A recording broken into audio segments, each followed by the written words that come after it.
The Doogee Blade GT is definitely a unique, rugged phone. We're talking about the combination of elegance and durability, guys. It has LED stripes at the back, similar to the Nothing Phone series and the Unihertz Luna. It's a nice looking rugged phone, guys, and yeah, it's still a very durable rugged phone with IP68 and IP69K ratings and military grade standard 810H certification. So it's not just stylish, it's designed to be extremely tough. Anyway, the Blade GT is expected to have a much more upgraded version called the Blade GT Ultra. The Ultra has not been confirmed officially by Doogee, but it is expected to launch very soon according to online speculations. The Ultra obviously would come with much more better upgrades, much more better specifications than the Blade GT.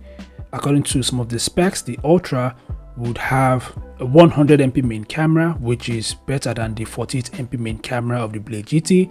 Its selfie shooter is also going to be 32MP, which is obviously an upgrade over the 20MP of the Blade GT. The device is also expected to utilize 16GB RAM, guys, and it has 512GB internal storage, which is much more bigger and better than the memory of the Blade GT. So these are the upgrades that we would expect from the Blade GT Ultra. Every other specs of both devices are the same Android 14, the same battery life, and yes, according to online speculations, the charging speed of the Blade GT Ultra would be much more faster than the 18-watt fast charging of the Blade GT.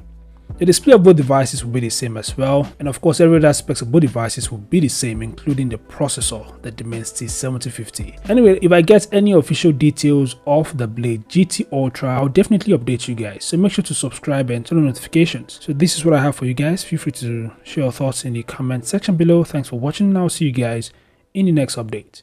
Peace out.